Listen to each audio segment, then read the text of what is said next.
یا ایھا الذین آمنوا کتب علیکم الصیام کما کتب علی الذین من قبلکم لعلکم تتقون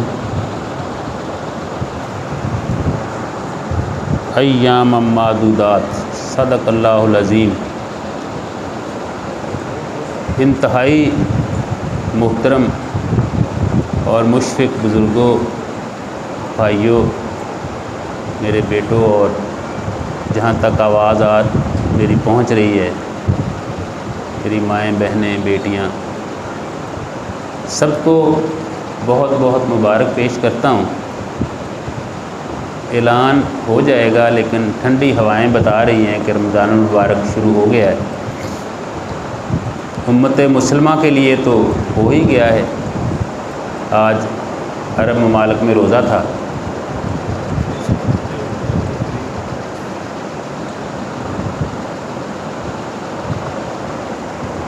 پھر بھی ہم آج کے پروگرام کا نام استقبال رمضان ہی رکھا ہے، اور یہ مسنون ہے ہمارے آقا حضرت محمد مصطفیٰ صلی اللہ علیہ وسلم رمضان کی آمد سے پہلے اس کے استقبال کی تیاری فرمایا کرتے تھے۔ آپ نے ایک لمبا خطبہ بھی ارشاد فرمایا تھا رمضان کی آمد سے پہلے، بہت سی نصیحتیں فرمائی تھیں۔ اس مہینے کی عظمت کے پیش نظر اس کا استقبال کرنے کا آپ نے حکم بھی دیا۔ حضرات گرامی، میں نے جو آیت تلاوت کی ہے وہ اس روزے کی فرضیت کی آیت ہے۔ کاتبہ یکتبو سے جو ہے، جب اس کے ساتھ علا کا لفظ آتا ہے، کتب علیکم، یہ فرض کرنے کے لیے ہوتی ہے۔ ان الصلاۃ کانت علی المؤمنین کتابا موقوتا، کتب علیکم الصیام، تم پر روزے فرض کر دیے گئے۔ ساتھ میں بتایا گیا کہ تم سے پہلی امتوں پر بھی فرض کیے گئے تھے۔ امتیں تو 315 تھیں۔ مسند امام احمد بن حنبل میں حدیث پاک ہے کہ کل انبیاء 1,24,000 کم و بیش تھے، ان میں سے 315 رسول تھے۔ رسول کی امت بھی ہوتی ہے، اس پہ کتاب بھی نازل ہوتی ہے۔ اس مفہوم کی کوئی دوسری حدیث کسی کتاب میں نہیں ہے، لہٰذا اسی کوئی اتھینٹک ماننا پڑتا ہے۔ ہمیں 3-4 رسولوں کے یا 10-15 کے نام آتے ہوں گے، اور کتابوں کے تو 3 کے ہی نام آتے ہیں، تورات، زبور، انجیل۔ زبور بھی نہیں ہے۔ عراق کا ایک قصبہ ہے، غالباً جابیہ نام ہے، وہاں پہ چند لوگ ہیں جو زبور کی تلاوت کرتے ہیں، کچھ نظمیں ہیں بچی کچی، اور چند لوگ ہیں بچے کچے جنہوں نے اس دین کو اور اس کتاب کو زندہ رکھا ہوا ہے۔ تورات بھی پوری نہیں ملتی۔ انجیل بہت ساری ہیں، بلکہ نام ہی اناجیل کر دیا ہے۔ انجیل متی، انجیل لوقا، انجیل یوحنا، انجیل مرکس، انجیل برنبا۔ تو ان ساری کتابوں کو جمع کر کے چھاپا جاتا ہے، اور نام رکھا ہوا ہے بائبل شریف، دی بائبل۔ قرآن پاک کا ہمیں پتہ ہے۔ تو 4 کتابیں سمجھ لیں، 4 امتیں، لیکن نہیں، 315 امتیں تھیں، اور سب پہ روزے فرض تھے۔ میں نے عیسائیوں کے روزے پہ تحقیق کی، پرانی بات ہے، پتہ چلا کہ وہ 40 روزے رکھتے ہیں، اور 2 ان کے مسلک ہیں مشہور۔ ایک مسلک، پہلے میں اس آدمی سے ملا کرسچین سے، اس نے کہا کہ ہمارا یہ ہے کہ ہم چولہے کی پکی ہوئی یا آگ کی پکی ہوئی چیز نہیں کھاتے، باقی چیزیں کھاتے ہیں، تو 24 گھنٹے کا ہمارا روزہ ہوتا ہے، وہی ہماری افطاری ہوتی ہے، وہی ہماری سحری ہوتی ہے۔ اگر عصر کے وقت شروع کیا تو اگلے دن عصر کے وقت تک ہم نے چولہے کی آگ کی پکی ہوئی چیز نہیں کھانی، باقی ہر چیز کھاتے پیتے رہتے ہیں، یہ ہمارا روزہ ہے۔ پھر میں آرتھوڈاکس سے ملا، اسی کی ساس سے، میں نے کہا کہ آپ کہتے ہیں ہمارا روزہ ہے، ہمارا مسلک ہے کہ کوئی بھی چیز کھانی پینی نہیں ہے، جیسے آپ کا روزہ ہوتا ہے ایسے ہی ہمارا روزہ ہے۔ تو ہم 24 گھنٹے بھوکے پیاسے رہتے ہیں، سحری افطاری ہماری ایک ہی ہوتی ہے، اسی سے روزہ کھلتا ہے، اسی سے رکھا جاتا ہے۔ تو ہم کوئی چیز بھی نہ کھاتے ہیں نہ پیتے. پہلے والا بیلی میرے سامنے فروٹ کھانے لگا، کہتا ہے یہ صحیح ہے، اس سے روزہ نہیں ٹوٹتا. بہرحال ان کے ہاں بھی روزہ ہے، یہود کے ہاں بھی روزہ ہے. اور اگر ہم امت نہ بھی کہیں لیکن ایک بہت بڑا مذہب ہمارے پڑوس میں، میرے والدین بھی وہیں سے ہجرت کر کے آئے تھے، آپ میں سے بھی ہوں گے جن کے والدین بہت سے. ہندوستان ہندو مذہب بڑا پرانا مذہب ہے، بہت پرانا مذہب ہے اور اب بھی ہے. ان کے ہاں بھی روزہ ہے، ہم نے پڑھا. سکھوں کے ہاں بھی روزہ ہے، جین مذہب کے ہاں بھی روزہ ہے، بدھ مذہب کے ہاں تو آپ کو پتہ ہے بہت زیادہ روزے ہیں، بہت زیادہ روحانیت ہے. دنیا کا کوئی بھی قبیلہ ہو، کوئی بھی قوم ہو، کوئی بھی مذہب ہو، وہ روحانی ترقی کے لیے جسمانی مشقت کو لازمی قرار دیتے ہیں. روحانیت پہ آگے بڑھنے کے لیے جسم کو تنگ کرنے، اس کو بھوکا پیاسا رکھنے، اس کو مارنے کی پوری کوشش کرتے ہیں اور اس سے روحانی ترقی ہوتی ہے. ہندو 100 سال اگر جنگل میں رہے تو اس کو جوگی کہتے ہیں. سکھ 100 سال اگر جنگلوں میں رہے اور دھیان میں رہے تو اس کو گیانی کہتے ہیں. گیانی سنیاسی کہتے ہیں. ہندو جو 100 سال لگا کے نا اس کو سنیاسی کہتے ہیں. جنگلوں میں رہنا، دنیا میں آنا ہی نہیں ہے، کوئی کام نہیں کرنا، ادھر ہی کھانا پینا، ادھر ہی رہنا. تو ان کے اثرات کچھ ہمارے مذہب میں بھی نظر آ جاتے ہیں. عیسائی جو ہے وہ پوری زندگی، لڑکی ہو لڑکا ہو، لڑکا ہے تو حضرت عیسیٰ علیہ السلام کے نقش قدم پہ چلتے ہوئے کہ انہوں نے شادی نہیں کی تھی، اور لڑکی ہے تو حضرت مریم علیہ السلام کے نقش قدم پہ چلتے ہوئے کہ انہوں نے شادی نہیں کی تھی. وہ ساری زندگی شادی نہ کرے اور کلیسا میں، اپنی عبادت گاہ میں ساری زندگی گزار دے مجرد اللہ اللہ کرتے ہوئے، وہ اس کو روحانیت کا اعلیٰ مرتبہ سمجھتے ہیں. بدھ مت کا بانی کہتا ہے، اس کے 4 اصول ہیں. زندگی دکھوں کا گھر ہے. یہ ہمارے ہاں بھی بعض لوگ کہتے ہیں کہ زندگی تو قید خانہ ہے، نعوذ باللہ. زندگی دکھوں کا گھر ہے. دکھوں کی وجہ خواہشات کی کثرت ہے. خواہشات لامحدود ہیں، وسائل محدود ہیں. یہ تیسری بات اکنامکس ہے. گیان حاصل کرنے کا، فلاح حاصل کرنے کا، کامیابی حاصل کرنے کا، روحانی ترقی کی معراج حاصل کرنے کا طریقہ یہ ہے کہ اپنی خواہشات کو قتل کر دیا جائے، کچل ڈالا جائے. کچلا کیسے جائے گا؟ جس کو مہاتما بدھ کہتے ہیں. یہ شہزادہ تھا، ولی عہد تھا، اس کو حکومت ملنی تھی، شادی ہو چکی تھی، 1-1.5 سال کا بچہ بھی خوبصورت تھا، ولی عہد بھی. یشودھرا خوبصورت اس کی شہزادی بیوی تھی. جب اس کو خیال آیا روحانی ترقی کا، یا اس کو اشارہ ملا، تو اس نے اپنی بیوی کو بھی چھوڑ دیا، بچے کو بھی چھوڑ دیا، ماں باپ کو بھی چھوڑ دیا، بہن بھائی بھی چھوڑ دیا اور بادشاہت بھی چھوڑ دی. جنگل میں نکل گیا، اپنی خواہشات کو مارنے لگا. بیوی سے دور رہنا ہے، یہ خواہش. بچے سے دور رہنا ہے، گھر والوں سے دور رہنا ہے، دنیا داری سے دور رہنا ہے. اس نے خواہشات کو قتل کی اور مہاتما بن گیا. حضرت عیسیٰ علیہ السلام، ان کے ماننے والوں نے اپنے طور پہ لا رہبانیت فی الاسلام، نہ اسلام میں ہے نہ عیسائیت میں رہبانیت ہے. یہ لوگوں نے خود بنا لی. گھر سے نکل گئے، لڑکی ہے، بچی کلیسا میں بیٹھ گئی، ساری زندگی نن راہبہ بن کے اس نے گزار دی، بوڑھی ہو گئی، وہیں پہ مر گئی. لڑکا ہے چھوٹا سا، چھوڑا، کلیسا میں چلا گیا، ساری زندگی گزار دی، واپس نہیں آنا، اور بوڑھا ہو کے وہیں پہ مر گیا، راہب. یہ جی پہنچے ہوئے بزرگ ہیں، راہب اور راہبائیں، شادی نہیں کرنی، مجرد زندگی. یہ ان کے اپنے اپنے خیالات تھے. تو وہ روزہ رکھتے تھے، دن بھر پیاسے رہتے تھے، بھوکے رہتے تھے، اپنے جسم کو مارتے تھے، کمزور سے ہو جاتے تھے.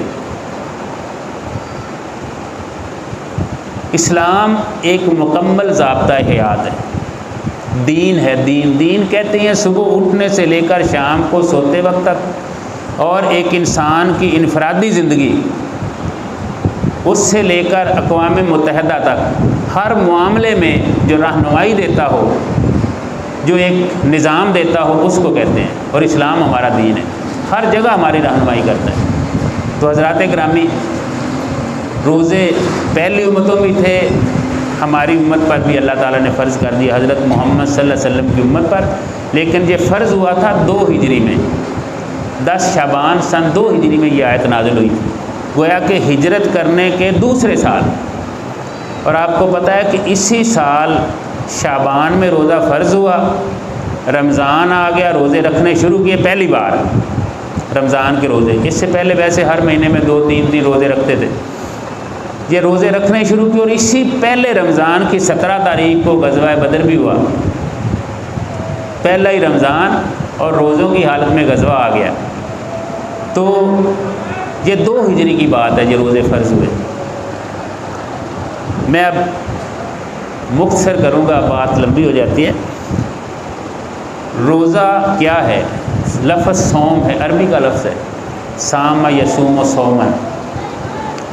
عرب جو ہے یہ عرب کی اصطلاحیں ہیں، یہ عرب کی اصطلاحیں ہیں۔ عمرے پہ انہوں نے ٹینٹ کر دی نا، اور وہ احرام باندھ دیا، تو پوچھا یہ ٹینٹ کیوں کرتے ہیں؟ میں نے کبھی زندگی میں ٹینٹ کروائی نہیں تھی، مگر عجیب سی لگی۔ کہتے ہیں جی یہ اس لیے کرتے ہیں کہ عرب کے اندر جو غلام ہوتے تھے ان کو ٹینٹ کر کے رکھتے تھے، ان کی ٹینٹ کی، تاکہ وہ بوتا نہ بنا سکیں، بال سیٹ نہ کر سکیں، زیادہ خوبصورت نہ لگیں، ایویں جے لگن، تو وہ غلاموں کی ٹینٹ کر کے رکھتے تھے، اور ان کا سادہ سا لباس ہوتا تھا، بہت ایک کالر شالر تھے، بین تھے، بڑے نخرے شخرے ٹائیاں، یہ چیزیں نہیں ہوتی تھیں، سیدھے سے اس کے 2 کپڑے ہوتے تھے۔ تو یہ اللہ کے گھر میں جو آتے ہیں تو ان کو عرب کے رواج کے مطابق اللہ کے غلام بنا کے حاضر کیا جاتا ہے کہ اللہ ہم تیرے غلام ہیں، اور ہم غلام اپنے بخشش مانگنے تیرے پاس آئے ہیں۔ تو یہ عرب ہی کا رواج ہے، ادھر ہی دین آیا، اسلام ادھر ہی آیا، تو اس لیے یہ عرب کا رواج ہے۔ تو یہ صوم کا لفظ بھی عرب کا لفظ ہے۔ ان کے ہاں ایک اصطلاح تھی کہ وہ گھوڑے کو ٹرینڈ کرتے تھے، گھوڑے کو ٹریننگ دیتے تھے، کس چیز کے لیے؟ 2 کاموں کے لیے۔ ایک جنگیں لڑنے کے لیے، اس وقت جہاد نہیں تھا، جنگیں ہی ہوتی تھیں، دوسرے قبیلوں پہ مار داڑ کرنی، ان پہ فتح کرنا، علاقے فتح کرنا، پانی پہ قبضہ کرنا، ان کی جائیداد پہ، زمینوں پہ قبضہ کرنا، باغوں پہ قبضہ کرنا۔ دوسرا ڈاکے شاکے مارنے کے لیے، یہ ایک رواج تھا، ایک ذریعہ آمدن تھا، ڈاکے مارتے تھے۔ ان کو پتہ تھا کہ جب ڈاکہ مارنے جائیں گے تو ہمارے پیچھے جو لگیں گے ہمیں پکڑنے والے، ان کے پاس بھی گھوڑے ہوں گے، تو بچنا کیسے ہے؟ جس کی سواری تیز رفتار ہوگی، زیادہ ٹرینڈ ہوگا، جس گھوڑے کا سٹیمنا زیادہ ہوگا، وہ اپنے آدمی کو بچا کے لے جائے گا۔ یہ اپنے گھوڑے کو پھر صبح سے شام تک ٹرینڈ ایسے جوان گھوڑے کو کرتے تھے کہ منہ پہ توبڑا، بوری یا کپڑا باندھ دیتے تھے، جیسے ہمارے ہاں چھوٹے کٹے بچے کو بھی باندھا جاتا ہے کہ سارا دودھ نہ پی جائے، منہ پہ باندھ کے رسا لمبا لے کے اس کو صحرا کے اندر گول دائرے میں گھماتے تھے، سارا دن کھا نہیں سکتا، پی نہیں سکتا، گھماتے رہنا ہے، بگاتے رہنا ہے اس کو، پھر اس کے اوپر بیٹھ جانا ہے، پھر اس کو بگانا ہے، پھر اوپر بیٹھ کے پورے صحرا میں اس کو دوڑانا ہے، بیٹھنے نہیں دینا۔ جب گھوڑا گر پڑتا تھا، 4 بجے گر پڑا، 5 بجے گر پڑا، پھر اس کو کھول کے تھوڑا سا پانی پلا کے پھر بگاتے تھے، جس کا سٹیمنا بناتے تھے۔ اس کو کہتے تھے صوم۔ گھوڑے کے منہ باندھ کر کھانے پینے سے روکنے کو اور اس کی ٹریننگ کرنے کو اور بگانے کو کہتے تھے صوم۔ اور جس جگہ گھوڑے کو وہ باندھ کے پھر کھلاتے پلاتے تو اس کا نام بھی مسام تھا، مسام الفرس، گھوڑے دی کھرلی، گھوڑے کے کھانا کھانے کی، چارہ کھانے کی جگہ۔ یہ وہ اصطلاح ہے جو ہمارے ہم اس کا ترجمہ کرتے ہیں روزہ، یہ فارسی کا لفظ ہے، اردو میں آ گیا، صوم سے روزہ اردو ترجمہ کرتے ہیں۔ تو صوم کہتے ہیں کہ کوئی بندہ صبح سے شام تک، سحری سے افطاری تک، دن نکلنے سے لے کر سورج غروب ہونے تک، وہ اپنے آپ کو 3 چیزوں سے روکے رکھے۔ یہ اصطلاحی معنی بتا رہا ہوں، لغوی اور اصطلاحی معنی۔ 3 چیزوں سے روکے رکھے، کھانے سے، پینے سے اور جنسی تعلق سے۔ شادی شدہ ہے تو میاں بیوی ایک دوسرے کے قریب نہیں جائیں گے، 3 چیزوں سے اپنے آپ کو روکے رکھے۔ اصطلاحی طور پہ اس کا نام روزہ ہے۔ روزے کی ڈیفینیشن آپ کو بتا رہا ہوں، اس کو روزہ کہتے ہیں۔ اب یہ جملہ میں بول دوں کہ سب سے ضروری یہ 3 چیزیں۔ ہر جاندار 2 بنیادی کام ضرور کرتا ہے، ایک اپنی نسل کی بقا، نسل کو قائم رکھنا، اپنی جان بچانا جس کو آپ کہتے ہیں، دوسرا اپنی نسل کو بڑھانا، جان بچانا اور اپنی نسل کو بڑھانا ہر جاندار کرتا ہے۔ انسان ایک لحاظ سے جانداروں میں ہونے کی وجہ سے وہ بھی یہ دونوں کام کرتا ہے۔ تو جان بچانے کے لیے کھانا پینا بنیاد ہے، جس کے بغیر جان نہیں بچ سکتی، چند گھنٹے سے زیادہ بندہ زندہ نہیں رہ سکتا، اور جنسی تعلق کے بغیر اس کی نسل آگے نہیں بڑھ سکتی، نسل ختم ہو جائے گی، انسان ختم ہو جائیں گے اگر وہ جنسی تعلق نہیں ہوگا، نکاح نہیں ہوگا۔ اب ان دونوں ضروری کاموں سے روک دیا، کس لیے؟ کتب علیکم الصیام کما کتب علی الذین من قبلکم، تم پر روزے فرض کر دیے گئے جس طرح تم سے پہلی امتوں پر فرض کیے گئے تھے، لعلکم تتقون، ایک نکاتی مقصد بتایا، تاکہ تم بچ جاؤ، تاکہ تم ڈر جاؤ، تاکہ تم پرہیزگار بن جاؤ، تاکہ تم دوزخ سے بچ کے جنت میں داخل ہو جاؤ۔ واو کاف یہ واقعن، اس سے لفظ تقوی بنا ہے۔ واقعن کے معنی ہے کسی چیز سے بچنا، کسی چیز کے مضر اثرات سے اپنے آپ کو بچانے کی کوشش کرنا۔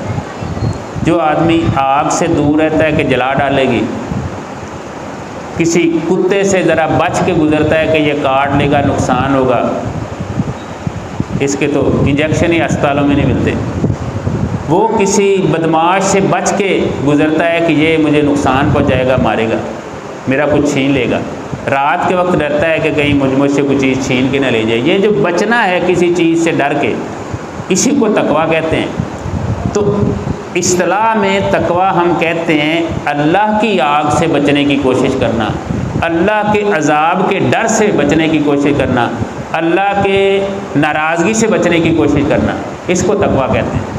حضرت عمر بن خطاب رضی اللہ تعالیٰ عنہ کو شرح صدر نہیں ہو رہی تھی کہ تقویٰ کے معنی کیا ہیں۔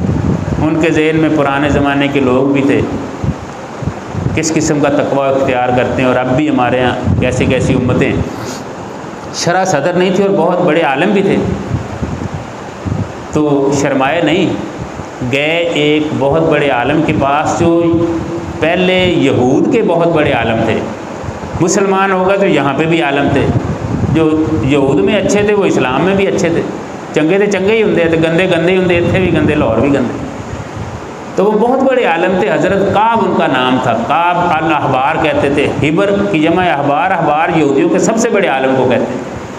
ان کے پاس کیا کہتے ہیں کہ بھائی کعب ذرا مجھے سمجھا دو کہ تقویٰ کسے کہتے ہیں، شرمائے نہیں، اور انہوں نے بھی عالمانہ انداز میں بتانا ہے، کوئی ہمارے جیسا تو نہیں پوچھ رہا نا 11ویں کا اسٹوڈنٹ، وہ تو پوچھ رہا ہے عمر بن خطاب، تو انہوں نے کہا بیٹھ جاؤ، عمر یہ بتاؤ کہ کبھی خاردار جھاڑیوں والے راستے سے گزر ہوا؟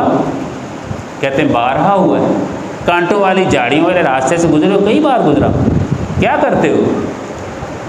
کہتے ہیں میں اپنا دامن اپنی ابا کبا سمیٹ کے بچ بچا کے بڑی احتیاط کے ساتھ گزر جاتا ہوں۔ کہا یہی تقویٰ ہے، یہی تقویٰ ہے، ادھر کھڑے نہیں ہو جانا کہ آگے خاردار جھاڑیاں ہیں، کانٹے ہیں، دنیا داری ہے، شادی کروں گا، بیوی کی خواہشیں فرمائشیں ہوں گی، بچے ہوں گے، ان کے مطالبات ہوں گے، ان کی ذمہ داریاں ہوں گی، نہیں ادھر ہی کھڑے ہو جانا۔ کھڑے ہونا کوئی تقویٰ نہیں ہے، گزرنا ہے اس راہ سے، اس خاردار جھاڑیوں والے رستے سے گزر کے منزل سامنے ہے، منزل پہ پہنچنا ہے۔ روحانیت کا راستہ بھی دنیا سے ہو کے گزرتا ہے، روحانیت مسجد میں نہیں ہوتی، میدان بدر میں بھی ہوتی ہے، میدان احد اور خندق میں بھی ہوتی ہے۔ روحانیت تعلیمی ادارے یا مدرسے میں نہیں ہوتی، روحانیت تھانے میں بھی ہوتی ہے، کچہری میں بھی ہوتی ہے، دکان پہ بھی ہوتی ہے، زمین جو کاشتکار ہے اس کے ہاں بھی ہوتی ہے، جو اپنا ڈیوٹی ادا کر رہا ہے، جو ڈاکٹر ہے، انجینئر ہے، جہاں پہ بھی ہے وہیں پہ روحانیت ہوتی ہے۔ یہ تو ایک نظام ہے، روحانیت الگ کوئی چیز نہیں۔ یہی تقویٰ ہے کہ جہاں پہ بھی ہے اللہ کی ناراضگی سے بچ بچا کے منزل کی طرف رواں دواں رہتا ہے، یہ تقویٰ ہے۔ یہ چیز پیدا کرنی ہے، یہ چیز پیدا ہوگی تو روزے کا مقصد حاصل ہوگا۔ یہ کیسے پیدا ہوتی ہے؟ یہ تقویٰ تو اس کا سادہ ترجمہ کریں خوف خدا، اللہ سے ڈرنا، اللہ تو نظر ہی نہیں آتا، یہ کیسے ہوگا؟ تو نظر آتا ہے۔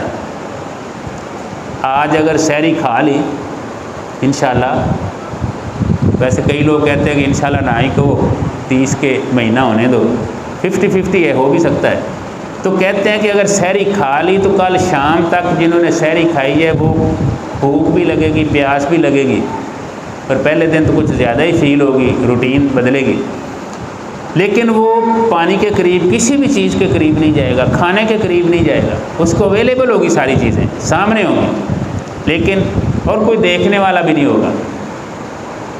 چھپ کے کھا سکتا ہے بندہ، کچھ نہیں ہوتا، نظر نہیں آتا کسی کو بھی۔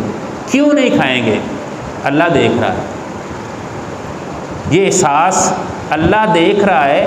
وہ اگر پانی میں غوطہ لگائے تب بھی پانی کا گھونٹ اپنے حلق میں نہیں اتارے گا۔ وضو کرتے ہوئے بڑے آرام سے 2-4 گھونٹ اتارے جا سکتے ہیں، پتہ بھی نہیں چلے گا، لیکن وہ اس دن وضو میں غرارے بھی نہیں کرے گا، زیادہ محتاط وضو کرے گا کہ قطرہ بھی پانی کا میرے وجود میں جائے، اس لیے کہ اللہ دیکھ رہا ہے۔ بھائی یہ احساس جو پیدا ہوتا ہے، یہ روزہ پیدا کرتا ہے کہ اللہ دیکھ رہا ہے، اور ایک دن نہیں کرتا، 1 گھنٹہ 2 گھنٹے نہیں کرتا۔ نماز میں تو احساس تو نماز میں بھی ہوتا ہے، لیکن ٹائمنگ تھوڑی ہوتی ہے، اور شیطان کا زور بہت زیادہ ہوتا ہے۔ تھوڑا سا ٹائم ہوتا ہے نا، شیطان کو زیادہ زور نہیں لگانا پڑتا، وہ زور لگاتا ہے اور ہم الجھ جاتے ہیں۔ کل دلچسپ ہوا، میں نور مل حال میں تھا، سلمان کہتا ہے سر آپ جماعت کرائیں، نماز پڑھنی۔ میں نے کہا میں نے جماعت نہیں کہا، مجھے خیال آتا ہے بار بار جماعت نہیں کرانی۔ کہتا کیا ہے؟ میں نے کہا میرا مکان نہیں بک رہا، اس لیے مجھے نماز میں خیال۔ کہتا ہے سر تو 3 دن ہے مکان بکوا دینے تھے، آج جماعت کرا دیں۔ میں نے کہا ٹھیک ہے۔ آج اس نے کہا کہ بھیجا ہے شاید سودا ہو جائے۔ تو کہنا یہ ہے کہ ایک خیال نماز میں بندے کو آتے رہتے ہیں۔ کوئی بندہ نماز پڑھ رہا تو ایک کمڑا آدمی آگے سے گزرا، پتہ نہیں جان بوجھ کے گزرا یا ہمیں دکھانے کے لیے گزرا، اس بندے نے نماز تھوڑی رکھ کے ماری اس کے۔ کہتا شرم نہیں آتی میں نماز پڑھ رہا ہوں، میرے آگے سے گزرا۔ اس کمرے نے دیکھا کہندا ہے میں تو کسی عورت کے خیالوں چ مگن سی، تو مینوں تو پتہ ہی نہیں لگا میں کتوں لنਘ رہا تو کتنے جا رہا۔ یارا تو اللہ دے وچ مگن ہے سی، تینوں کیویں پتہ لگ گیا میں تیرے کو لگی جانا۔ تو بعض اوقات کمرے بھی سکھا جاتے ہیں بندے کو کہ اللہ کی یاد میں بندہ مگن ہو اور پھر وہ ادھر ادھر اس کو خیالات جائیں، تو یہ ٹھیک تو نہیں۔ روزے کی حالت میں یہ چھوٹا سا نہیں، یہ 14 گھنٹے تو اب ہے۔ اس سال کے روزے کم و بیش 14 گھنٹے کے کم و بیش، تو 14 گھنٹے مسلسل، اور 60 منٹ کا 1 گھنٹہ ہوتا ہے، اور مسلسل 29-30 دن۔ یہ کتنی زبردست ٹریننگ ہے۔ نماز چند منٹ میں ختم ہو جاتی ہے، زکوٰۃ ادھر دی دوسرے نے پکڑ لی، حج پہ کچھ دن تو لگتے ہیں، یقیناً لگتے ہیں، لیکن زندگی میں ایک بار، وہ بھی کسی کو جس پہ فرض ہوتا ہے۔ تو یہ جو روزہ ہے نا، یہ ہر سال 29-30 دن اور صبح سے شام تک ڈیوریشن ہے۔ یہ بھی اللہ کا شکر ہے کہ ہماری ڈیوریشن جو اللہ پاک نے وہ کم رکھی ہے۔ اس سے پہلے آپ کو بتایا کہ 24 گھنٹے کی ڈیوریشن تھی، اور حضرت شعیب علیہ السلام کی قوم پہ جو روزے فرض تھے، وہ پوری زندگی 1 دن روزہ 1 دن ناگا باری دے تاب طرح، پوری زندگی، مہینہ کوئی نہیں فکس تھا، 1 دن روزہ ہوگا، اگلے دن روزہ نہیں ہوگا، اگلے دن پھر روزہ ہوگا، پوری امت کے لیے ساری زندگی ایسے تھی۔ تو حضرات گرامی، یہ مسلسل ٹریننگ جو ہے، یہ بندے میں یہ احساس اجاگر کرتی ہے، ہوتا تو ہے پہلے بھی، اس کو جگاتی ہے، اس کو مضبوط کرتی ہے کہ میرا اللہ مجھے دیکھ رہا ہے۔ اس اللہ کے دیکھنے کے احساس کی وجہ سے وہ حلال چیزوں سے بچا رہتا ہے، انتہائی بنیادی ضروریات کو چھوڑ دیتا ہے۔ اب کیا کرنا ہے؟ اس ٹریننگ کے بعد، مسلسل ٹریننگ کے بعد، صرف اتنی چیز پیدا کرنی ہے کہ میں روزوں کے بعد اور افطاری کے بعد، افطاری کے بعد روزوں کے مہینے میں اور روزوں کے بعد پورے 11 مہینے میں نے صرف حرام چیز کے قریب نہیں جانا۔ حلال چیزیں افطاری کے بعد بھی سحری تک جائز، اور باقی 11 مہینے بھی کوئی رکاوٹ نہیں ہے، لیکن صرف حرام چیزوں سے میں نے بچنا ہے۔ اور آپ تصور کریں کہ جو بندہ بڑے آرام کے ساتھ یا کچھ مشکل کے ساتھ 1 مہینہ حرام سے اپنے آپ کو بچا لیتا ہے، کیا وہ بعد میں صرف حرام سے اپنے آپ کو نہیں بچا سکتا ہے؟ جب کھانے پینے سے اپنے آپ کو روک لیا ہے تو حرام کھانے پینے سے کیوں نہیں روک سکتے؟ حلال چیزیں کھاؤ پیو، عیش کرو۔ جیسے افطاری کے وقت ہم راجپوتوں کے ثبوتوں ٹوٹ پڑو، تو جتنا دن بھر کی کسر ہے ساری نکلتی ہے کہ نہیں؟ یہ ثواب ہے، کوئی گناہ نہیں ہے، کھاؤ پیو عیش کرو۔ افطاری جلدی کرنا نبی صلی اللہ علیہ وسلم کا حکم بھی ہے، سنت ہے۔ میری امت بلائی پہ رہے گی جب تک افطاری کرنے میں جلدی کرتی رہے۔ اللہ کے حکم سے رکے ہوئے تھے، اللہ کے حکم سے چھوٹے، کھاؤ پیو۔ اور سحری دیر تک کھاتے رہنا، اذان کی آواز آنے تک اور آخری وقت تک سحری کھانا۔ بہت پہلے سحری کھا کے سا جانا یا جلدی نماز پڑھنا یہ نہیں صحیح ہے۔ سحری دیر تک کھاتے رہنا ثواب ہے اور افطاری جلدی کرنا ثواب ہے۔ حضرات گرامی،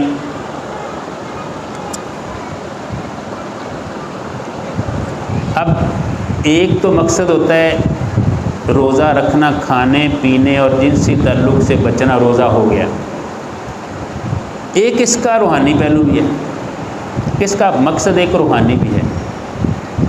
بعض اولیاء فقہا تو سیدھے سادے ہوتے ہیں، جو کھائے گا پیے گا یا جنسی تعلق میں مشغول ہوگا اس کا روزہ ٹوٹ جائے گا، باقی سے نہیں ٹوٹتا۔ اولیاء اللہ ان کو پڑھیں تو وہ کہتے ہیں کہ غیبت کرنے سے بھی روزہ ٹوٹ جاتا ہے، جھوٹ بولنے سے بھی روزہ ٹوٹ جاتا ہے، کسی پہ تہمت لگانے سے بھی روزہ ٹوٹ جاتا ہے، گالی دینے سے بھی روزہ ٹوٹ جاتا ہے، روزہ ختم ہو جاتا ہے۔ فقہا نہیں کہتے، فقہا بڑے اچھے لوگ ہوتے ہیں۔ دو خواتین کی شکایت آئی، اچھا اس میں یہ بھی مسئلہ حل ہوگا کہ روزہ لگتا کیوں، اور صحابیات تھی، انہوں نے پیغام بھیجا ایک آدمی کہ آج کے یا رسول اللہ بھوک پیاس بہت لگتی ہے تو روزہ برداشت نہیں ہو رہا، کیا کریں، ہیں بھی تندرست، بیمار بھی نہیں ہے، لیکن بھوک پیاس کی شدت نے نڈال کر دیا۔ کہتے ہیں کہ نبی پاک صلی اللہ علیہ وسلم نے 2 پیالے دیے، اس صحابی کو کہا کہ ان دونوں سے کہو کہ اس میں قے کر دیں۔ انہوں نے اس میں قے کر دی، اس میں خون کے لوتھڑے تھے، کچے گوشت کے اس میں ٹکڑے تھے، خون تھا تازہ، ہمیں سکھانے سمجھانے کے لیے۔ تو آپ نے فرمایا کہ یہ روزے کی حالت میں غیبت کرتی ہیں، اور قرآن پاک میں ہے کہ غیبت کرنا ایسے جیسے اپنے مرے ہوئے بھائی کا گوشت کھانا۔ یہ اپنے بہنوں کی، بھائیوں کی، اپنے مسلمانوں کی غیبت کر رہی ہیں اور اپنے اندر یہ انہوں نے ان کا گوشت کھایا ہے، اس کی وجہ سے ان کا روزے کی یہ حالت ہوئی ہے۔ تو اگر ہم جھوٹ سے، غیبت سے، چغلی سے، بہتان سے، گالی دینے سے، بدگمانی سے بچیں گے تو یقین کریں روزہ کم لگے گا، روزہ آسان ہوگا ہمارے لیے۔ اللہ کے ذکر میں مشغول ہوں، اس میں ذکر بڑھا دیں۔ نبی کریم صلی اللہ علیہ وسلم کے بارے میں آتا ہے کہ آپ روزوں کے مہینے میں بہت زیادہ ایکٹیو ہو جاتے تھے، تندہی کے ساتھ آپ عبادت میں لگ جاتے تھے، اور سخاوت میں بھی زیادہ بڑھ جاتے تھے، طوفان کی طرح ہو جاتے تھے، آندھی جیسے ہو جاتی ہے، عام دنوں میں عام ہوا کی طرح اور روزوں کے مہینوں میں آندھی اور طوفان کی طرح۔ کوئی آپ کے در سے خالی نہیں جاتا تھا، آپ اذکار میں، نوافل میں مشغول، اور آپ کے فرمان ہیں کہ روزے کا وہ موسم ہے کہ نوافل آپ کے فرضوں کی طرح ان کا ثواب ہو جاتا ہے، فرضوں کا ثواب کئی 100 گنا بڑھ جاتا ہے۔ کیوں بڑھ جاتا ہے؟ اس کی ایک ریاضی ہے، ایک اس کا میتھ ہے۔ یہ روزہ ہے ایسی عبادت کہ ساری امت مسلمہ روزے سے ہوتی ہے، ایک ماحول بنتا ہے۔ تو بس وہی بات جو گھر میں نماز پڑھنے سے 1 نماز کا ثواب اور مسجد میں نماز پڑھنے کا 27 نمازوں کا ثواب، اس لیے کہ سب کے ساتھ مل کر پڑھی، سب کا ثواب جمع کر کے ہر بندے کو اللہ تعالیٰ نے دی۔ اسی طرح خانہ کعبہ میں نماز پڑھنے کا، حج کے موقع پہ نماز پڑھنے کا، لاکھ نماز کا ثواب ہے نا، وہ اجتماعیت آ جاتی ہے۔ تو روزے میں بھی اجتماعیت ہوتی ہے، سارے امت، سارے لوگوں کا روزہ ہوتا ہے، اس لیے سب کا ثواب جمع ہو کے سب کو اس کے برابر ثواب ملتا ہے۔ تو ہم یہ ممکن ہی نہیں کہ روزوں کے مہینے کا 1 روزہ چھوڑ دیں۔ تصور کریں اس وقت امت مسلمہ نے روزہ رکھنا ہے تو ان کا روزہ ہوگا، اگر ایک بندہ 1 روزہ رمضان کا چھوڑ دے اور بعد میں سارا سال رکھتا رہے تو وہ تعداد پوری ہو سکتی ہے؟ کبھی بھی نہیں ہو سکتی۔ کروڑوں روزوں کا ثواب اسے مل سکتا ہے اس رمضان میں روزے رکھنے کی وجہ سے۔ اس لیے ان دنوں کو جو ہے وہ کبھی بھی کوتاہی میں، اللہ تعالیٰ سے تندرستی بھی مانگنی کہ اللہ پاک تندرست رکھے اور ہمت دے، اور انشاءاللہ تعالیٰ اللہ تعالیٰ نیتوں کا حال جانتا ہے، وہ روزے رکھنے کی توفیق بھی دے گا۔ تو دوسری بات اس میں ہم نے وہی میں نے جو روحانیت والی بات کی کہ جھوٹ سے بچنا ہے۔ من لم یدا قول الزور والعمل به فلیس للہ حاجۃ فی ان یدا طعامہ و شرابہ، حدیث پاک صلی اللہ علیہ وسلم ہے، ترجمہ ہے کہ جو آدمی جھوٹ بولنا نہ چھوڑے اور جھوٹ پر عمل کرنا نہ، غلط کام، جھوٹے کام کرنا نہ چھوڑے، اللہ کو کوئی ضرورت نہیں ہے کہ وہ بھوکا پیاسا رہے۔ اللہ تعالیٰ کو اس کے بھوکے پیاسے رہنے کی کوئی ضرورت نہیں، جھوٹ چھوڑ دینا چاہیے اس میں۔ پھر فرمایا کہ من صام رمضان ایمانا و احتسابا غفر لہ ما تقدم من ذنبہ، بہت بڑی خوشخبری ہے۔ جتنے بھی پچھلے اس کے گناہ تھے، ما تقدم من ذنبہ، جتنے بھی اس سے پہلے اس کے گناہ گزر چکے ہیں، وہ سارے کے سارے بخش دیے جائیں گے اگر وہ ایمان کے ساتھ اور خود احتسابی کے ساتھ، سیلف اکاؤنٹیبلٹی، اپنا احتساب اپنے من میں جھانکے، دیکھے کہ کیا کیا ہوا، کیا کرنا ہے، اب یہ روزے کا موقع اللہ نے دیا ہے تو اس میں میں نے کیا حاصل کرنا ہے، روزہ کیسے رکھنا ہے، کیا کیا اس میں چھوڑنا ہے۔ یہ سیلف اکاؤنٹیبلٹی، خود احتسابی کے ساتھ اگر روزہ رکھے اور ایمان اللہ پر یقین کہ اللہ دیکھ رہا ہے، ان دو چیزوں کے ساتھ ملا کے اگر وہ روزہ اپنا رکھتا ہے، نبھاتا ہے، ان روزوں کے بعد وہ ایسے ہو جائے گا جیسے اس کا کوئی گناہ اس کے سر باقی نہیں رہا، ما غفر لہ ما تقدم من ذنبہ۔ اور ایک دوسری خوشخبری ہے، فرمایا من قام رمضان ایمانا و احتسابا، جس نے رمضان کے مہینے میں قیام کیا ایمان اور احتساب کے ساتھ۔ قیام میں دن کے وقت نوافل بھی آتے ہیں اور رات کو نماز تراویح، بعض فقہا تو اس کا ترجمہ ہی نماز تراویح کرتے ہیں، نماز تراویح پڑھنا، کھڑے ہونا۔ اچھا، قیام اگر کوئی کھڑے ہو کے پڑھ سکتا ہے تو وہ بھی قیام ہے، جس میں ہمت نہیں وہ بیٹھ کے پڑھتا ہے وہ بھی قیام ہے، وہ اللہ کے ذکر کے اندر ہے، مجبوری کی وجہ سے بیٹھتا ہے ورنہ کھڑے ہو کے پڑھتا ہے، یہ قیام ہی ہے۔ جو قیام کرتا ہے ایمان اور احتساب کے ساتھ اس مہینے میں، روزوں کے مہینے میں، تو وہ غفر لہ ما تقدم من ذنبہ، اس کے بھی پچھلے سارے گناہ معاف کر دیے جائیں۔ یہ بہت بڑی خوشخبری ہے، بہت بڑی بات ہے کہ پچھلا سب کچھ جو ہے وہ فاش ہو سکتا ہے، مٹ سکتا ہے، ختم ہو سکتا ہے۔ یہ چیز حاصل ہوتی ہے، یہ میں آپ کو بات بتاؤں، یہ چیز حاصل ہوتی ہے حج سے۔ جو اللہ کے گھر کا حج کیا جائے صحیح نیت کے ساتھ، ایمان و احتساب کے ساتھ اور اس کے حلال والے پیسوں کے ساتھ، اس حج سے یہ خوشخبری ہے کہ وہ ایسے ہو جاتا ہے جیسے آج ہی ماں کے پیٹ سے پیدا ہوا۔ اور غریبوں کا حج تو یہیں پہ ہو سکتا ہے کہ اگر وہ ایک مہینہ رمضان کے روزے رکھ لیں ایمان و احتساب کے ساتھ، وہ بھی ایسے ہو جائیں گے کہ کوئی ان کا سابقہ گناہ ان کے کھاتے میں نہیں رہے۔ یہ بڑی قیمتی چیز ہے، حج کے تو پیسے ہی بڑے ہو گئے بھائی، بہت مہنگا ہو گیا، یہ سستا سودا ہے اگر ہم اس کو حاصل کرنا چاہیں۔ پھر ایک حدیث پاک میں الصوم جنۃ، ایک حدیث میں ہے الصیام جنۃ، ایک ہی بات ہے، روزہ ڈھال ہے، روزے ڈھال ہے۔ جنۃ، یہ جیم نون نون 3 حرفوں کا مادہ جو ہے نا، اس کے جتنے بھی لفظ بنتے ہیں ان کے معنی کے اندر چھپانے کا معنی آتا ہے۔ جن چھپی ہوئی مخلوق ہے، جنون وہ بیماری جو عقل کو چھپا دیتی ہے، جنین اس بچے کو کہتے ہیں جو بھی ماں کے پیٹ میں ہے۔ جنتن، ڈھال، ڈھال کیا کرتی ہے؟ یہ آدمی کو دشمن سے، دشمن کے وار سے، اس کی تلوار سے، اس کے حملوں سے، تیروں سے بچا لیتی ہے۔ صوم، روزہ ڈھال ہے، یہ تمہیں شیطان، سب سے بڑا دشمن تو شیطان ہے، یہ تمہیں شیطان کے وار اس سے بچاتا ہے، شیطان کی چالوں سے بچاتا ہے، تمہارے آگے ڈھال بن جاتا ہے۔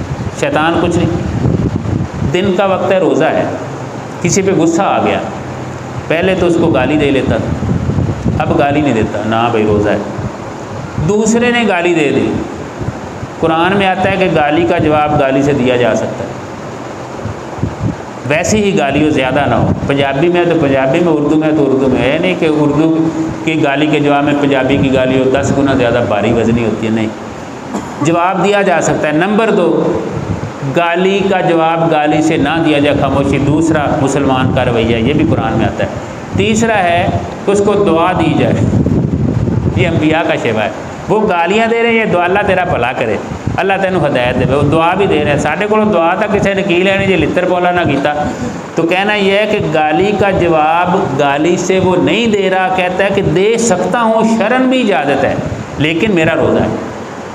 یہ ڈھال بن گیا نا، ڈھال بن گیا روزہ۔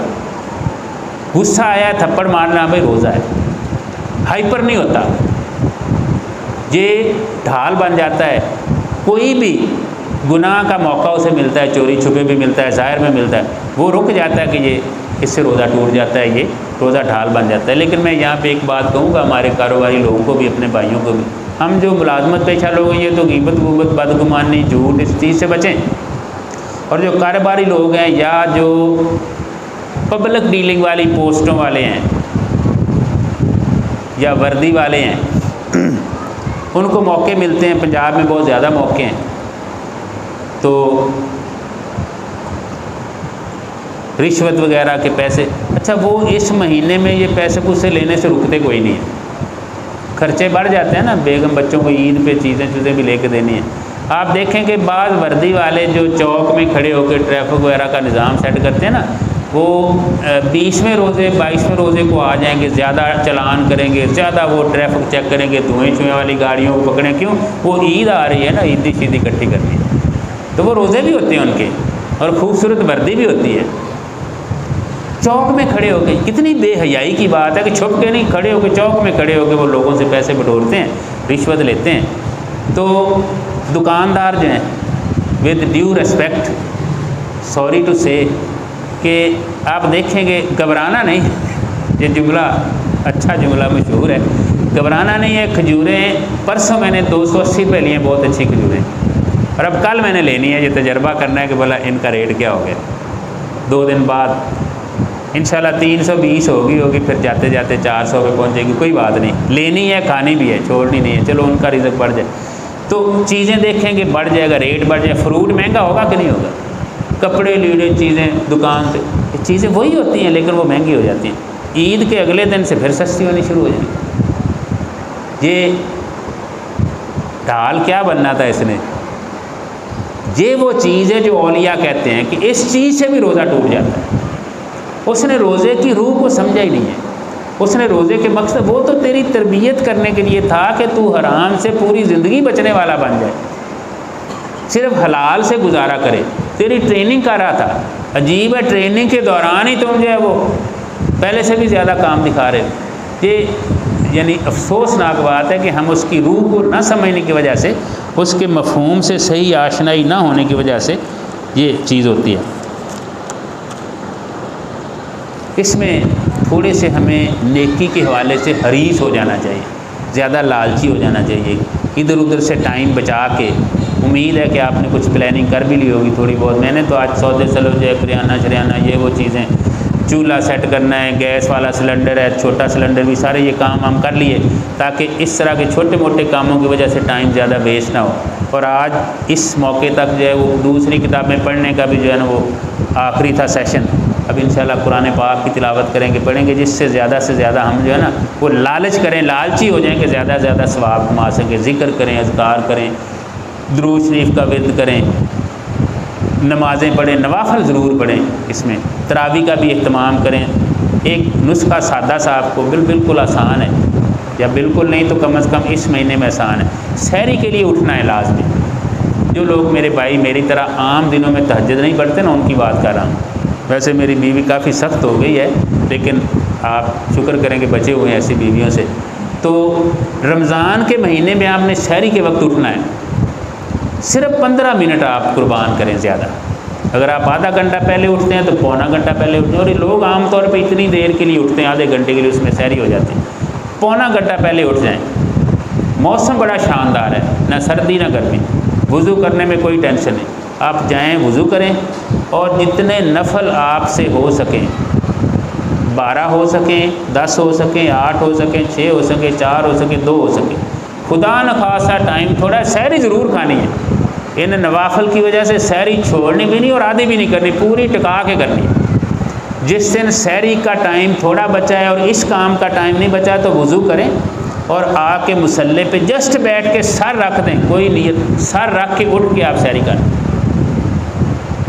اور اگر اتنا بھی ٹائم نہیں ہے کہ آپ مصلی وضو کر کے مصلی پہ، آپ بغیر وضو کوئی قبلہ رخ ہو کے بیٹھ کے ایک سجدہ زمین پہ کر دیں اور اس کے بعد سحری کر لیں۔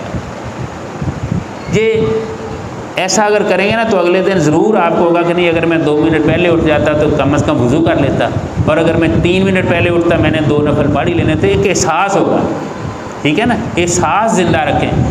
تیمم کرنے سے کوئی پکیزگی نہیں آتی، کوئی وضو نہیں ہو جاتا، کوئی دھل نہیں جاتی چیز، الٹا اور مٹی لگتی ہے۔ لیکن تیمم یہ احساس دلاتا ہے کہ پانی نہیں بھی ہے تو میں نے ایسے ایسے ہاتھوں کو، منہ کو، چہرے کو کرنا ہے. وضو یار عبادت نہیں تو عادت تو ہے نا. ہم ویسے ہی نماز پڑھتے جیسے اللہ کے رسول نے سکھائی ہے. مغرب کے 4 فرض تو کوئی نہیں پڑھتا اور فجر کے 3 فرض بھی کوئی نہیں پڑھتا. حالانکہ 3، 4، 5 پڑھے تو زیادہ ثواب ہونا چاہیے. نہ، ہمیں پتہ ہے کہ جیسے اللہ کے نبی صلی اللہ علیہ وسلم نے فرمایا ویسے ہی ثواب ہے، اس سے غلط کرنا غلط ہے، گناہ ہے. تو ہم مغرب کے 3 ہی پڑھتے ہیں، ساری امت 3 پڑھتی ہے. ٹھیک ہے نا. تو یہ ایک احساس زندہ رہے کہ ہم نے تہجد پڑھنی تھی، آج لیٹ ہو گئے، اسی مسئلے پہ سارا سجدہ کا اللہ میاں نشانی آ گئی، ٹوکن آ گیا، کل انشاءاللہ پوری رسید بھی آ جائے. 2 نفل 4 نفل یہ کوئی شرط نہیں، اگر زیادہ پڑھے جائیں تو زیادہ پڑھنے ہیں. یہ بھی آپ اس مہینے میں کر لیں، اس مہینے میں کر لیں، یہ آسانی کے ساتھ ہو جائے گا، مشکل نہیں پیش آئے گی. دوسرا اگر ہو سکے تو کوئی ادھر ادھر سے پیسے بچا کے، اپنی ضروریات سے بچا کے ایک جوڑا کسی غریب کو لے دیں. میں نے ایک حدیث پڑھی ہے کہ جو کسی کو کپڑے پہنائے گا اللہ قیامت والے دن اس کو کپڑے پہنائے گا. اور قیامت والے دن کپڑے صرف جنت میں ملنے، میری بات یاد رکھیں، صرف جنت میں ملنے اور کہیں نہیں ملنے. جب یہ آیت نازل ہوئی نا کہ قیامت والے دن میدان حشر میں سب کو اپنی اپنی پڑی ہوگی. حضرت عائشہ صدیقہ کا نام آتا ہے، باقی کہتے ہیں ایک ام المومنین کوئی بھی، لیکن ان کا ایک جگہ نام بھی آتا ہے. وہ گھبرا گئی اور نبی صلی اللہ علیہ وسلم سے فرمایا کہ عائشہ اتنے لوگ پریشان ہوں گے میدان معاشر میں، اتنے پریشان ہوں گے کہ سب کو، دوسرے کو کسی کا ہوش ہی نہیں ہوگا اور ان کے کپڑے نہیں ہوں گے، سارے ننگے بچے ہوں گے. جیسے ماں کے پیٹ سے دنیا میں آئے تھے ایسے ماں قبر سے اٹھ کے، دھرتی ماتا کے پیٹ سے اٹھ کے اللہ کی بارگاہ میں پیش ہوں گے، ننگے بچے پیش ہوں گے. کوئی چیز نہیں ہوگی ان کے پاس، کوئی لباس، کوئی کباب، کوئی گھڑی، کوئی زیور، اینک شینک ٹوپی، کچھ نہیں ہوگی. ویسے ہی پیش ہوئے سامنے، صرف اعمال ہوں گے. حضرت عائشہ گھبرا گئی، کہتی یا رسول اللہ ہم عورتیں بھی؟ کہا عائشہ ہاں سارے کے سارے ایسے ہوں گے اور کسی کو ہوش ہی نہیں ہوگا کہ نظر اٹھا کے دوسرے کو دیکھ بھی سکے. جو کندھے کے ساتھ لگ رہا ہے اسے نہیں پتا کہ کون ہے، مرد ہے یا عورت ہے، اسے پتہ بھی نہیں ہوگا. اتنے گھبرائے، اتنے پریشان ہوں گے، سب کو اپنی اپنی پڑی ہوگی، دوسرے کو نظر اٹھا کے نہیں دیکھے گا، ہوں گے سارے ننگے بچے. میں نے ایک، میرا کلاس فیلو تھا عالم مفتی محمد اسحاق، بادشاہی مسجد کا خطیب ہی ریٹائر ہوا، میرا روم میٹ تھا، مجھ سے پیسے ادھار لیتا رہا. 8000 ہو گیا، کلاسیں ختم ہوئی، میں اسحاق صاحب پیسے میرے موڑ دو، مہربانی، بڑے حلال دی کمائی ہے. استاد دے دیاں گا. میں کیا کلاساں ختم ہو گیا، 2 سال موقع دے میرے پیسے. کہتا استاد دے دیاں گا تینوں آ جان گے. میں کیا بھی توں کوئی نہیں دینے، اسحاق یاد رکھ قیامت والا دن ہوئے گا، تیرا گریبان ہوئے گا تو میں تیرے کو پیسے لے کے چھٹاں. کہتا استاد، میں نے اس کو میٹرک کروایا تھا استاد کا. کہتا جا استاد پھر ایویں ہی کر لیں. میں کہا تسی مولوی بڑے بے شرم ہوندے جے، شرم نہیں ہو تینوں، خوف خدا نہیں، میدان حشر تینوں دینا پے گا نیکیاں. کہتا استاد تو استاد ہے گا لیکن تیرا علم ناقص. علم کیویں ناقص ہے، کی ہے؟ کہتا استاد گریبان ہونا ہی کوئی نہیں قیامت کرتے. تو کتوں مینوں پڑھدا پھرے گا، ننگے بچے ہونے آ، نہیں گریبان پڑھیا جانا، پیسے نہیں لبنے. میں کہ اچھا میں نہیں گریبان پھڑدا، میں پیسے چاہیے. کہتا میں دے دیاں گا، اللہ دی قسم دے دیاں گا. جا 1 سال بعد اس نے مجھے فون کیا، فیصلہ آباد آؤ مجھے ملنے. میں گیا، اس نے میرے پیسے بھی دیے، ایک ان ڈبیوں والا رومال جو ہوتا ہے مولوی والا، کہتا تو مولوی کا رومال بھی دیا. ایک اس نے مجھے پارکر پین پینسل کا تحفہ دیا، سونے کی نب والا، اور مٹھائی لے کر دی. کہتا استاد تیرے احسان میرے تو بڑے ہوں، سنا اے صحیح ہے کہ وہ اگلے جان گریبان. میں کہنے میں گریبان نہیں پڑ. تو بعد میں کہہ رہا تھا کہ سب ننگے بچے ہوں گے، گریبان ہونے ہی کوئی نہیں. کئی لوگ کہتے میں تیرا اگلے جان گریبان پڑا گا، ان کو جا پھاڑ لیں، گریبان کوئی نہیں ہونا بھائی، سب ایسے ہی ہوں گے. تو جنت میں جو لباس جنت میں ملنا ہے، تو جب اللہ کے نبی فرماتے ہیں کہ جو کسی ننگے کو یہاں پہ ایک لباس، ایک جوڑا کپڑوں کا لے کر دے گا، اس کو اللہ قیامت والے دن لباس پہنائے گا، تو اس کا مطلب ہے جنت میں جائے گا. نشانی ہے نا، جنت میں جائے گا، جنتی لباس اس کو پہنایا جائے گا. کسی ایک کو ضرور ایک جوڑا اپنے جیب خرچ میں سے بچا کے نہ لے دے، کسی خاتون کو لے دے. حضرات گرامی، لوگ بڑے تنگ ہیں، اور یہ کرونا وغیرہ کی وجہ سے اور مختلف امور کی وجہ سے نا غربت کی شرح بھی بڑی ہے، لوگ بڑے پریشان ہیں، اپنے آٹے کے لیے بھی بڑے پریشان ہیں. مجھے بڑے تلخ تجربات ہوتے ہیں، تو کوشش کرتے ہیں کہ ادھر ادھر سے بچا کے ان کو کوئی. میں نے ویسے ایک کافی عرصے سے ایک تحدیث نعمت کے لیے کہہ رہا ہوں کہ ایک غریب لڑکا ہے، میڈیکل کے شعبے سے وابستہ ہے، اس کو میں نے کہا کہ تم نا شام کو روزانہ کھانا لے جایا کرو۔ کل پرسوں مجھے کہتا ہے سر ایسا نہیں ہو سکتا کہ 3 بندوں کا کھانا جو ہے سحری افطاری میں کہا یار ایک دا تو لے جا کری نا، تو اگے میں تینوں سوچ کے دساں گا میں بھی ریٹائر بندہ ہے گا، تو نہ ہوئے میں تیری تھا پھر میں کو ایک بندے کا کھانا لینے پہنچا رانا معروف کے پاس کی۔ تو مہربانی کرنا ایک کا ضرور لے جانا لیکن زیادہ دیا کریں کہ 2 بندے کھا لیا کریں۔ کہتا سر ٹھیک ہے، سحری افطاری دونوں وقت لے جا کر۔ تو میں نے کہا یہاں پہ کر لیا کرنا سر جی اسی لے جا کے تو 2 بندے ڈال کے کھا لیا کریں۔ میں بات کر رہا تھا کہ آپ کوئی فرض کر لیں کہ کسی ایک کو آپ روزے رکھوا رہے ہیں، کسی کو لباس لے دیں۔ قرآن پاک میں آتا ہے کہ یہ بہت گہری گھاٹی اور بڑی گہری کھائی ہے۔ کسی خاک نشین کو اٹھا کے سینے سے لگانا، مٹی والے لتھڑے ہوئے کو اپنے برابر، کسی یتیم کے سر پہ ہاتھ رکھنا۔ قرآن میں سختی سے منع، وَأَمَّا الْيَتِيمَ فَلَا تَقْهَرْ وَأَمَّا السَّائِلَ فَلَا تَنْهَرْ۔ کبھی یتیم کو حقیر مت جاننا، اس لیے کہ ہمارے آقا بھی یتیم تھے۔ جو یتیم کو حقیر سمجھے گا اور اس سے زیادتی کرے گا، اس کی کسی چیز پہ قبضہ کرے گا یا اس کو دھتکارے گا، تو وہ ذہن میں رکھے کہ اس کی ڈائریکٹ تکلیف اللہ تعالیٰ کو ہوتی ہے کہ وہ اس کے محبوب صلی اللہ علیہ وسلم بھی یتیم تھے، وہ یتیم کو دھتکار رہا ہے۔ مشابہت جاتی، سائل کو نہیں جھڑکنا، نہ دو، جھڑکنا نہیں ہے، سختی نہیں کرنی، تحقیق کر لو، صحیح ہے تو دے دو، نہیں صحیح تو نہ دو بے شک، یہ لیکن نہ ہی تحقیق کرو تو بہتر ہے۔ میرا اپنا ایک دیسی سا مسئلہ ہے کہ دے دو، آپ کی نیت اچھی ہے۔ بعض لوگ کہتے ہیں جی آپ اس طرح لوگوں کو بھکاری بناتے ہیں، ہماری بالکل نیت نہیں ہے بھکاری بنانے کی، لیکن کچھ نہ کچھ تحقیق کر لیں، لیکن نہ موڑیں، سائل کو خالی نہ جانے دیں۔ ایک حدیث پاک کا مفہوم بتا کے میں بات ختم کروں گا، ٹائم بھی ہو گیا ہوگا۔ ابھی گولا ویسے نہیں بجیا، وہ چاند والا، اس کا انتظار ہے۔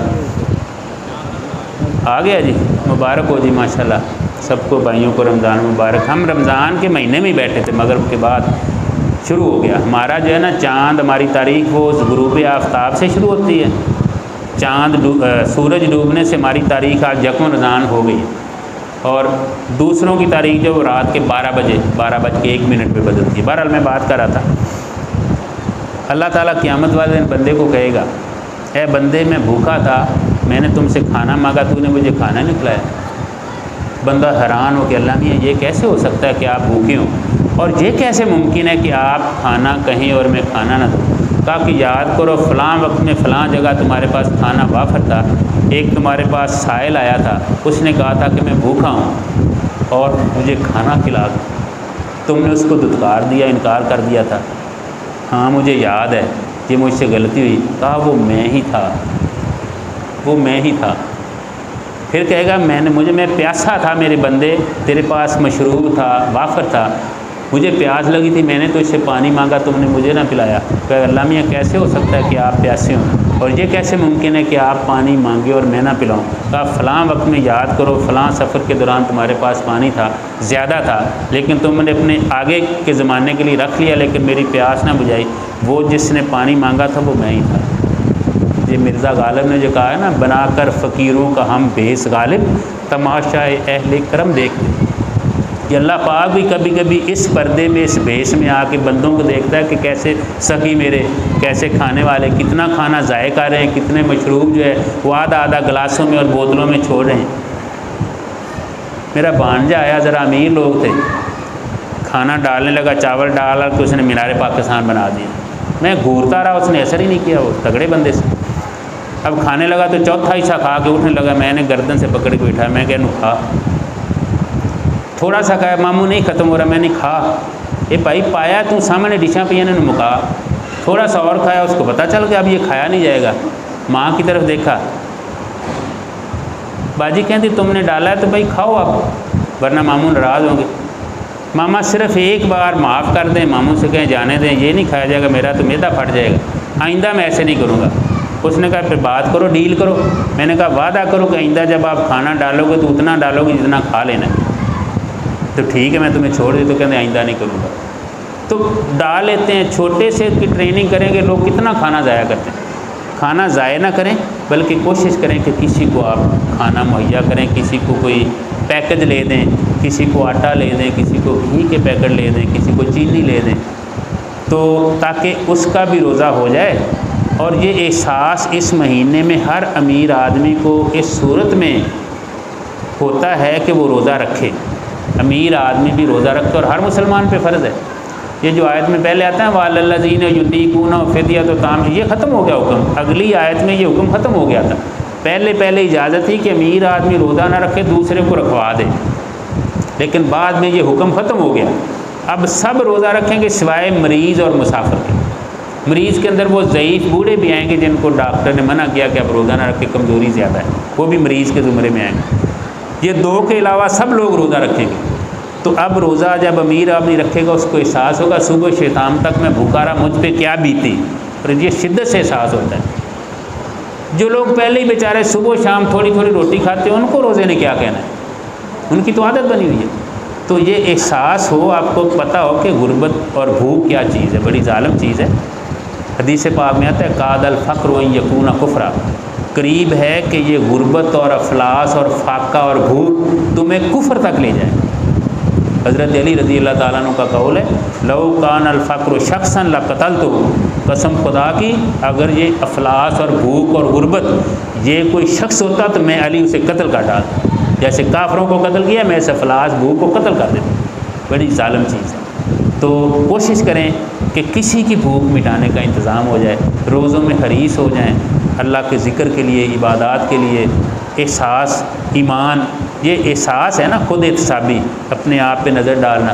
دیکھیں اولیاء کہتے ہیں کہ اگر آپ کو خامی دیکھنے کا شوق ہے نا، خامیاں ڈھونڈنے کا کریز ہے، آپ اپنے اندر دیکھیں. خامیاں ہیں مجھ میں بھی، سب میں ہوتی ہیں، سوائے نبیوں کے سب میں خامیاں ہوتی ہیں. اگر آپ کو خوبیاں ڈھونڈنے کا شوق ہے دوسرے میں ڈھونڈیں، آپ کو مل جائیں گی. میں نے ویسے تجربے کے طور پہ کہہ رہا ہوں، میری ایک گھڑی خراب ہوگی، سیل ختم ہو گیا.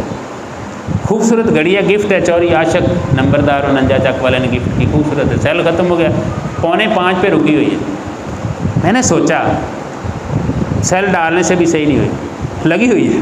میں نے کہا یہ 2-3 بڑے اچھے کام کر رہی ہے. ایک تو اس کے پیچھے جو کیل لگا اس کو اس نے چھپایا ہوا ہے، اگر کیل ننگا ہوگا برا لگے گا. نمبر 2 لگی سونی لگتی ہے. نمبر 3 اس میں خوبی ہے کہ 2 مرتبہ روزانہ سچ بولتی ہے. 4:45 بجے، صبح کے 4:45 بجے بالکل وہی ہوتے ہیں جو اس کے اوپر، اور شام کو 4:45 بجے. تو ایک خراب چیز ہے، میں نے خوبی ڈھونڈی، اس میں مجھے 2-3 خوبیاں مل گئیں. مل جاتی ہیں، ہر چیز میں ہوتی ہیں. سوکھی لکڑی میں بھی خوبیاں ہوتی ہیں، پانی کے آدھے گلاس میں. جب شکر کرنا ہو، شکر الحمدللہ کہ آدھا گلاس مل گیا، ورنہ میں مر جاتا پیاس سے. اور نہیں کرنا تو پورا آدھا گلاس دیکھ لو، اتنی پیاس ہے. ایک عمر کے پیاسے کو فقط ایک ہی ساگر، ساقی یہ تیری سنگ دلی یاد رہے. یہ ناشکری ہے. تو شکر ہی اپنانا ہے. لَإِن شَكَرْتُمْ لَأَزِيدَنَّكُمْ وَلَئِن كَفَرْتُمْ إِنَّ عَذَابِي لَشَدِيدٌ. اگر شکر کرے گے میں اور زیادہ نعمتیں تمہیں دوں گا، اور اگر نہ شکری کرو گے تو میرا عذاب بڑا سخت ہے. نہ شکری اللہ تعالیٰ کو سخت ناپسند ہے. اللہ تعالیٰ ہمیں روزوں کے مقصد کو سمجھنے کی توفیق عطا فرمائے.